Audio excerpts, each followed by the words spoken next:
Salve, salve galera, mais uma live diretamente de uma praça X, num lugar X de São Paulo. Estou assim, num momento assim, enamorado, empolgadíssimo com esse livro, Psicanálise Junguiana. Eu comprei esse livro num congresso, aliás, num simpósio que teve do IJUSP, e não esperava ser surpreendido tão positivamente. Esse livro ele é editado por um tal de Murray Stein, que fez aquele livro Mapa da Alma, e ele reúne ensaios de junguianos muito bons, atuais.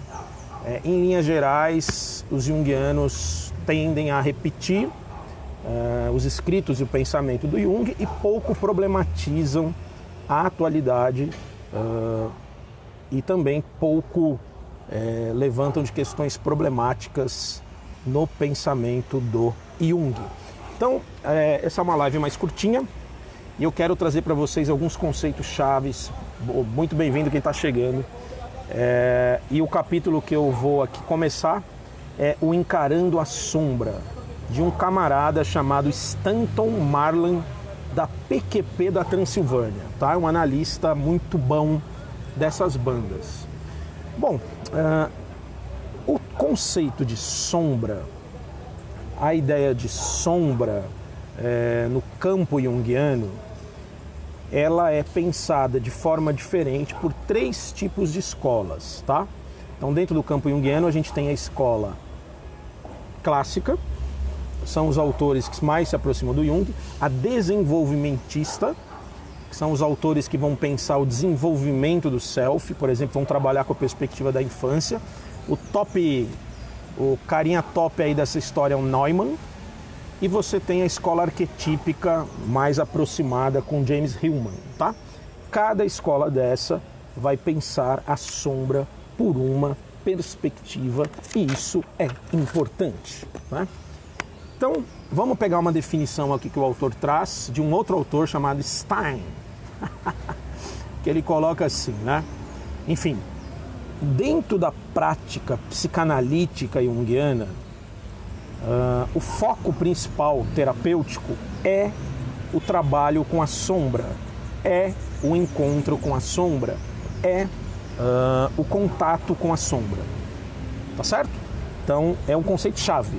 Se você não compreende sombra, você já parte de um lugar ruim para pensar o Jung. É um conceito-chave. Como diz um acompanhado meu, é chavoso o negócio.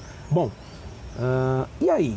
O que significa trabalhar com a sombra? Vamos pegar aqui a citação do Stein e do autor aqui. Encarar a sombra é um aspecto-chave desse trabalho global.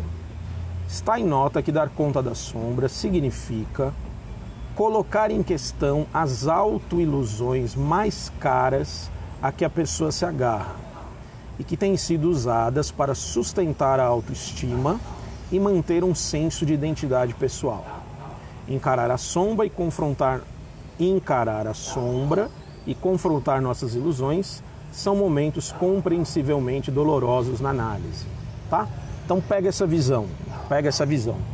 Encarar a sombra, e aí pensando um outro trecho que Lacan diz que uma análise não é tanto profundidade, mas é mais parecida com câncer, não é? Tem que dar uma sapeada aqui que eu estou numa praça, né? Perder o celular aqui é BO, né? A gente está encarando a sombra e olhando também para os bagulhos, né? Encarar a sombra é encarar aquilo que sustenta a tua identidade pessoal. Então, a Naime que está me assistindo, eu sou o Milson, a gente tem uma série de crenças, de fundamentos e de ideias sobre nós mesmos que levam a gente a achar que nós somos assim ou assado, e isso é legal, né? Então encarar a sombra é doloroso, né? Então é isso que o autor aqui traz. Como que nasce a sombra? Como é que nasce a tua sombra? A ideia aqui é um papo vivo, é um papo genuíno, né? Um papo coloquial. A Naime está me zoando ali nos comentários. Bom, como que nasce a sombra? Veja, para o senhor se adaptar, para a senhora se adaptar, você teve que, dentro da sua família, né? Não tem jeito, né? a gente passa por experiências significativas na família, você teve que deixar certos aspectos da sua personalidade do lado. Vamos lá, exemplo básico. Se você teve uma mãe fela da pota, uma mãe que não cuidou de você, uma mãe ansiogênica, uma mãe com transtorno, depressão pós-parto, caralho a 4, muito provavelmente as suas necessidades de afeto, de ternura e de uma certa sensibilidade foram tratoradas. E aí você, criancinha cabeçuda, o que você fez? Você começou a entender que não dá para sentir, não dá para sofrer. Você começou a entender lá nas suas formações neuronais, a neurociências diz isso, né? Você começou a ser um fortão. Você começou a cuidar da mamãe, cuidar do papai, do titio, do primo, do cachorro, né? Então, o que você fez aí? Você foi jogando para sua sombra sua sensibilidade. Pegaram um exemplo assim mais prosaico, tá? Um outro exemplo para você pensar aí, um rapaz, um rapaz que não tem pai, um rapaz que é criado no meio de mulheres, e mulheres muito maternais, que mimam muito, o guti-guti das tias, né? O Astolfo Cuti-Cuti. O Astolfo, ele fica preso no universo mais feminino, ele recebe, entre aspas, mais amor do que ele poderia receber, e o Astolfo, ele vai ficando mimadão, né? Então ele não consegue tolerar a frustração. Então ele vai jogando para a sombra a capacidade dele de tolerar a frustração. Por exemplo, pegaram a visão? Então, em nome de se adaptar à família e depois se adaptar à sociedade, você escolhe uma coisa e renuncia a 1000. Escolhe outra coisa e deixa outra para lá. E você cria uma sombra. Então a Naime, que aqui me assiste, tem uma sombra, Naime. Você tem um outro lado da sua personalidade, outros lados, e eu também. Então isso nos iguala. Pegaram a visão? Vamos seguir. Tá falhando a live. Já entrei e falei. Deixa eu ver se acionou alguma merda aqui. Aí depois ela fica inteira, viu? Depois ela fica inteira, não esquenta não. Bom, seguindo aqui. Ou seja, só para vocês entenderem esse conceito que é chave.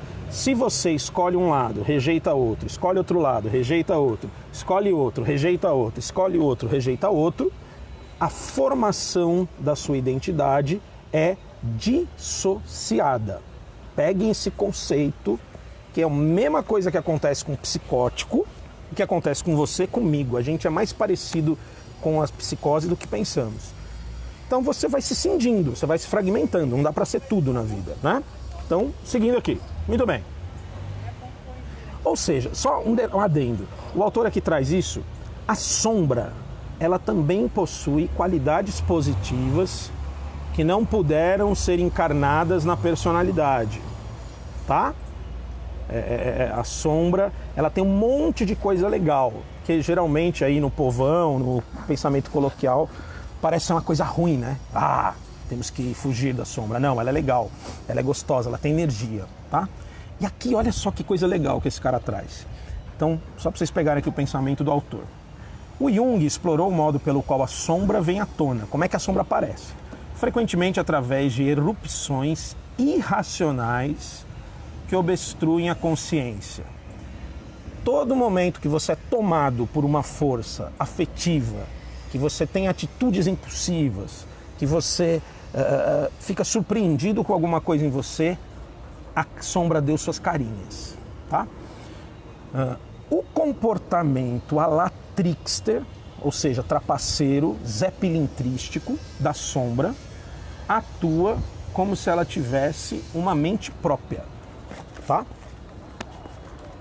Pondo a vida consciente num movimento retrógrado, onde algo distinto da vontade pessoal parece imperar.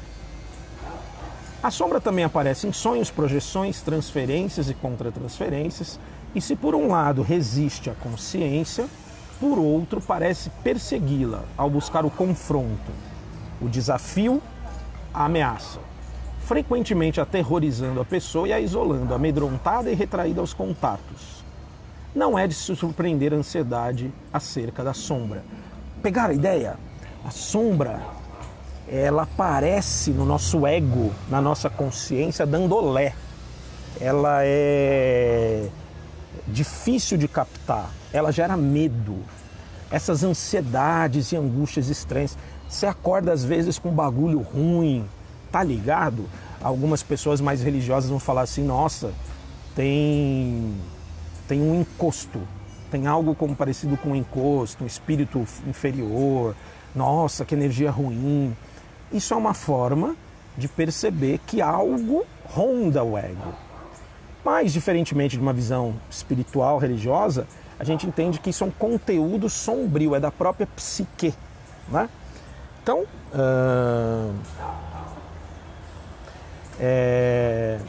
eu que passei por muitas angústias, sempre fui uma pessoa muito angustiada, acho que talvez você que me vê também, certamente a nossa sombra querendo dar as caras e trazer alguma coisa, né? E a gente não sabe de onde vem essa angústia. Pessoas muito angustiadas, muito ansiosas, muito depressivas, pode crer que tem um conteúdo sombrio querendo contato. É aí que a gente vai chegar já já, né? Então a sombra aparece nos sonhos, geralmente personificada no seu mesmo gênero. Então se você é uma mulher, você vai sonhar com mulheres sombrias, mulheres fazendo coisas que você fala, nossa, mas eu jamais faria isso. Se você é um homem, a sombra tende a aparecer no lugar do homem, tá? E na vida de vigília, a vida real, a vida 3D, tá bom? Você vai projetar a sua sombra em pessoas do seu mesmo sexo. Pode crer que, por exemplo, você que é mano e tem aí um grande inimigo, um cara que você odeia, que você não se dá bem, tem algum teco da sua sombra aparecendo ali, mulher é a mesma coisa, tá? Tá, vamos seguir aqui o baile. Aparece muito nos sonhos, né? Enfim, isso aqui é interessante. Seguindo aqui, ó. Então o autor vai trazer aqui algumas citações sobre sombra, isso não nos interessa. Vamos seguir aqui o baile. Olha só que legal isso aqui, ó. Essa parte é boa. Os poetas, eles falam bastante sobre a sombra, né? Ele está aqui citando.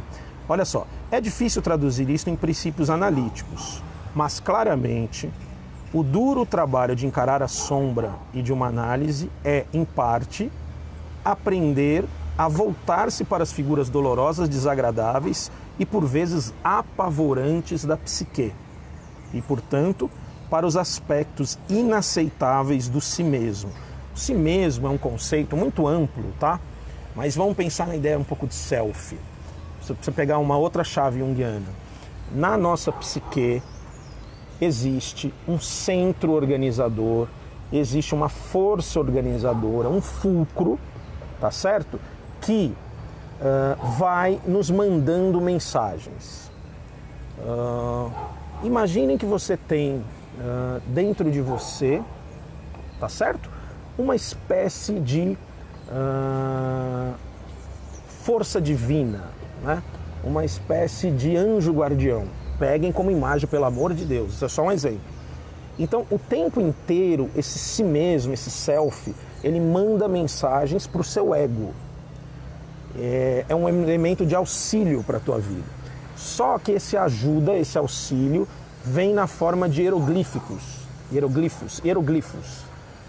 Tá entendendo? Ou seja, você tem que fazer um trabalho com o teu ego para entender as mensagens do self.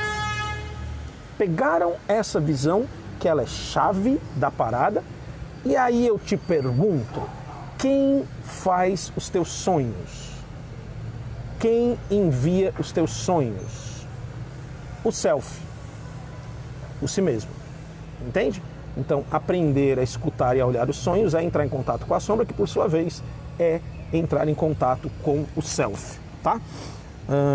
Só que não encarem o self e essas forças da psique como boazinhas e angelicais.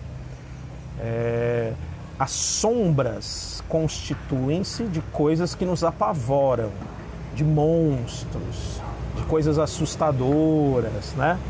Os nossos medos mais profundos aparecem na sombra. É por isso que o Jung fala o seguinte: tem pessoas que destroem a própria vida para não entrar em contato com a sombra. Então o buraco é muito, muito, muito mais embaixo, tá? Seguindo.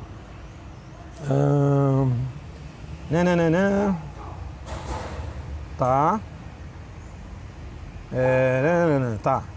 Então, por que que na análise, né? Aqui ele vai falar isso. Por que que na análise se pede para que você tenha um rebaixamento do nível mental? Por que que uma análise ela tenta trabalhar com divã? Por que que na análise há silêncio, há um certo clima, há um certo movimento?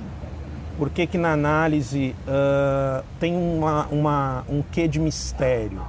Porque você precisa rebaixar a consciência para entrar em contato com o inconsciente e para que a sombra possa se manifestar. Não é fácil entrar em contato com a própria sombra. E dentro de um trabalho analítico qualificado, você vai conseguir se perceber. Gente, trocando em miúdos, e vamos ser muito franco, a gente mente descaradamente para a gente mesmo. Pegaram essa visão? Nós somos mentirosos contumazes. Então aquela frase que todo mundo põe no Face, né? Que é aquela frase assim, ó, como é que a galera põe? Qual a sua responsabilidade na desordem daquilo que você se queixa, né? É bonitinha, mas essa é uma frase que a gente não costuma levar a sério. É sempre o outro, né? O governo é ruim, eu não arrumo mulher para namorar, o homem para namorar. Sabe por quê? Porque o mundo é líquido, as pessoas não estão nem aí. Isso é uma mentira, minha gente. Tá cheio de gente aí tendo boas relações, transando, namorando, né? Se realizando em relacionamento, né? Isso são mentiras, né? Que a gente cola no discurso cultural, né? Então, a sombra, ela é aquilo que... Voltando. Como eu dizia, voltando. A sombra é aquilo que está inconsciente e que está lascando a tua vida, está ferrando a tua vida. E você que acha que não tem sombra e que acha que é protegido, você está mais sujeito à sombra do que aquele que acha que não, né? Para acabar essa primeira parte da live, eu vou ler esse trecho aqui desse parágrafo, que é muito bom. Olha aqui só pra gente fechar essa parte 1, depois eu vou fazer mais. É um capítulo curto, mas eu me empolgo falar de sombra e eu gosto. Olha só. Nem todas as imagens da sombra são horríveis, porém elas permanecem difíceis de encarar. Hillman fala das partes quebradas, arruinadas, fracas, doentes, inferiores e socialmente inaceitáveis de nós mesmos. Para ele, curar estas imagens de sombra requer amor. Ele pergunta: até que ponto pode o nosso amor se estender às partes quebradas e arruinadas de nós mesmos, ao repugnante e perverso? Quanta caridade e compaixão nós temos por nossa fraqueza e doença? Até que ponto podemos dar um lugar para todos desse mundo interno? Porque a sombra pode ser socialmente inaceitável e até mesmo má. É importante que seja carregada por nós, o que significa que não projetemos nossas partes inaceitáveis nos outros ou as passemos ao ato. Esta é uma responsabilidade ética. Vocês estão entendendo?